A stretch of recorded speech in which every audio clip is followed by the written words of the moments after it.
Imaginez, vous vous réveillez un matin, vous prenez votre café, vous ouvrez les infos, et là, une seule nouvelle, une seule, qui efface toutes les autres. Cette nuit, les frontières ont disparu. Pas de guerre, pas d'explosion, pas de révolution sanglante. Juste une décision, unanime, comme si l'humanité entière avait, dans son sommeil, chuchoté la même chose. Assez de division, assez de passeports, assez de chez nous et chez eux. Ce matin-là, il n'y a plus 195 pays sur Terre. Il n'y en a plus qu'un. La Terre, tout simplement. Alors, voilà la question que je vous pose. Et j'aimerais que vous la gardiez avec vous pendant les 20 prochaines minutes. Qu'est-ce que ça change, vraiment? Pas dans les discours politiques, pas dans les grandes théories, dans le quotidien, dans les tripes, dans ce que vous mangez, ce que vous gagnez, ce que vous craignez, ce que vous espérez. On va construire ce monde ensemble, brique par brique. Bienvenue dans l'expérience de pensée la plus ambitieuse de l'histoire humaine. Commençons par les chiffres. On ne peut pas parler d'un pays sans connaître ses habitants. Notre nouveau pays, appelons-le Terra, compte 8 milliards de citoyens. Si Terra était un village de 100 personnes, 60 viendraient d'Asie, 17 d'Afrique, 10 d'Europe, 8 des Amériques, 5 du reste. Sur ces 100 personnes, 13 souffrent de la faim, 1 sur 10 n'a pas accès à l'eau potable, 26 n'ont jamais mis les pieds dans une école. Et pourtant, 6 d'entre elles possèdent autant que les 94 autres réunis. Ça, c'est l'héritage que Terra reçoit.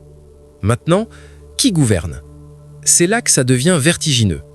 Si Terra est une démocratie directe, un citoyen, une voix, le premier président élu sera probablement indien ou chinois. Ces deux nations représentent 36% de l'humanité. Le centre de gravité du pouvoir mondial se déplace instantanément, brutalement. L'Europe pèse 6% des votes. La France, moins d'1%. Pause. Vous sentez quelque chose se déplacer en vous? Un léger inconfort? C'est normal. C'est exactement ce qu'ont ressenti les aristocrates en 1789, quand on leur a dit que le paysan et le comte avaient le même droit de vote. Le progrès, ça fait souvent cet effet-là. Et quelle langue on parle à Terra? C'est la première guerre douce de notre nouvelle nation. Le mandarin est la plus répandue, l'anglais est la plus partagée. Des centaines de millions parlent arabe, espagnol, français, hindi. Certains proposeront l'espéranto, d'autres défendront leur langue comme on défend son âme. Parce qu'une langue, ce n'est pas un outil, c'est une façon de voir le monde. En japonais, wabi-sabi, la beauté de l'impermanence. En portugais, saudade, la nostalgie d'une chose qu'on n'a peut-être jamais vécue. Si on perd nos langues, on perd des mondes entiers. Je vais être honnête, il y a des miracles possibles et des cauchemars potentiels. Je vous offre les deux. Miracle numéro 1, la fin des guerres entre États. En 2023, il y avait 56 conflits armés actifs dans le monde. La plupart impliquent des frontières, des ressources, des territoires. Dans Terra, ces guerres n'ont plus de raison d'être. On ne peut pas envahir son propre pays. Les 2000 milliards de dollars dépensés chaque année en armement pourraient être réorientés vers l'éducation, vers la santé, vers le climat. Il suffirait de 30 milliards par an pour éradiquer la faim selon la FAO. Avec le budget militaire mondial, on pourrait le faire 66 fois. Cauchemar numéro 1, gouverner 8 milliards. Mais qui prend ces décisions? La Chine, 1,4 milliard d'habitants, est déjà un défi de gouvernance immense. Terra, c'est 6 fois plus grand. Aucune structure politique connue n'a jamais géré cette échelle. L'Union européenne, 27 pays et 450 millions d'habitants, est déjà souvent paralysée. Une démocratie mondiale risque d'être soit paralysée, tout le monde a son mot à dire, rien n'avance, soit autoritaire, parce qu'à un moment, quelqu'un doit trancher. L'histoire est cruelle. Plus un empire est grand, plus il tend vers la concentration du pouvoir. Miracle numéro 2, la fin des inégalités de naissance. Naître au Danemark ou au Niger, ce n'est pas une question de mérite, c'est une loterie. Espérance de vie au Danemark, 81 ans. Au Niger, 62 ans. 19 ans d'écart. Juste parce que vous avez ouvert les yeux d'un côté ou de l'autre d'une ligne imaginaire. Dans Terra, cette ligne n'existe plus. Si on redistribuait les ressources équitablement, le revenu moyen mondial serait d'environ 18 000 $ par an par personne. Pas la richesse, mais suffisant pour vivre dignement partout.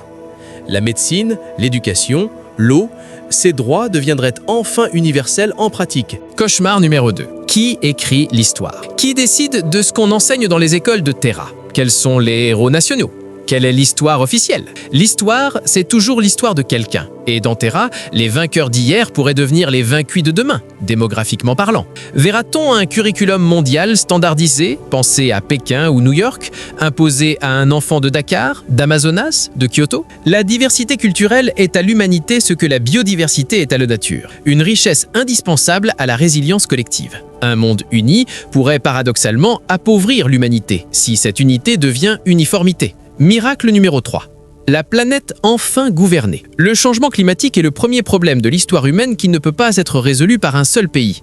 L'environnement se fiche des frontières. Dans Terra, pour la première fois, la planète a un seul gardien. Pas 195 gouvernements qui négocient lors de COP qui s'enchaînent sans résultat suffisant. Un seul, avec une autorité réelle et les moyens de l'exercer. C'est peut-être la raison la plus convaincante d'imaginer Terra. Cauchemar numéro 3. La résistance humaine. Mais voilà le paradoxe le plus cruel. Les êtres humains ont besoin d'appartenir. Les tribus qui coopéraient survivaient. Les individus isolés mouraient. Pendant des millénaires, nous avons construit notre identité contre quelque chose. Je suis français parce que je ne suis pas anglais. Si Terra supprime les frontières extérieures, de nouvelles frontières intérieures apparaîtront. Régionales, ethniques, religieuses, linguistiques. L'histoire des empires le montre toujours. Quand on supprime une division par la loi, les humains en inventent une nouvelle. Terra ne peut pas être décrétée, elle doit être choisie, encore et encore par chaque génération. L'idée d'un monde uni n'est pas nouvelle, elle hante les philosophes depuis l'Antiquité. Les stoïciens grecs, il y a 2300 ans, avaient inventé le mot cosmopolite, citoyen du cosmos, du monde entier. L'empereur Ashoka, en Inde, au IIIe siècle avant notre ère, avait tenté de gouverner son immense empire par la tolérance et le bien commun. Il fit graver ses lois sur des rochers à travers tout son territoire. Une sorte de constitution universelle. Emmanuel Kant, en 1795, publiait « Vers la paix perpétuelle ». Il imaginait une fédération d'États libres, une ONU philosophique, 200 ans avant que l'ONU existe réellement. Et puis, l'Union européenne, souvent critiquée, parfois moquée, mais regardez ce qu'elle a accompli. Après 2 guerres mondiales qui ont tué 80 millions de personnes en 30 ans, la France et l'Allemagne sont aujourd'hui les meilleurs alliés du continent. C'est peut-être la réconciliation la plus extraordinaire de l'histoire humaine. L'Europe imparfaite et lente nous prouve une chose essentielle. L'unité entre nations ennemies est possible. Elle s'est construite par petits pas, des traités sur le charbon et l'acier, avant de parler de valeurs communes. Aujourd'hui, aucun citoyen européen ne peut imaginer une guerre entre Paris et Berlin. Ce qui semblait impossible est devenu impensable. Et si Terra était juste ça, une Europe à l'échelle du monde? Voici la partie la plus difficile, celle que j'ai gardée pour la fin. Tout ce qu'on a imaginé, la gouvernance, les ressources, les langues, tout ça suppose une chose que j'ai à peine mentionnée, la confiance. Un pays ne fonctionne pas parce qu'il a des lois. Les lois, ça se contourne, ça se corrompt, ça s'ignore. Un pays fonctionne quand ses habitants croient en lui, quand ils sont prêts à payer des impôts pour des routes qu'ils n'emprunteront jamais, dans des régions qu'ils ne visiteront jamais, pour des gens qu'ils ne rencontreront jamais. C'est le contrat social. Ce contrat fonctionne à l'échelle nationale, parfois régionale, rarement continentale. À l'échelle mondiale, faites-vous confiance à quelqu'un que vous ne connaissez pas, dont vous ne parlez pas la langue, dont vous ne comprenez pas les croyances, qui vit à 10 000 km? C'est la vraie frontière, pas celle dessinée sur les cartes, celle dessinée dans les esprits. Et pourtant, cette frontière disparaît parfois. Quand le tsunami de 2004 a attrapé l'Asie du Sud-Est, des dizaines de pays ont envoyé de l'aide sans compter. Quand le Covid a commencé, des scientifiques de 180 pays ont partagé leurs données en temps réel. Quand les premières images de la Terre depuis l'espace ont été diffusées, les astronautes de toutes nations ont décrit la même chose. Il n'y a pas de frontière depuis là-haut. Cette frontière dans nos têtes, elle n'est pas permanente. Elle n'est pas gravée dans notre nature. Elle a été construite. Elle peut être reconstruite. Terra n'existe pas encore.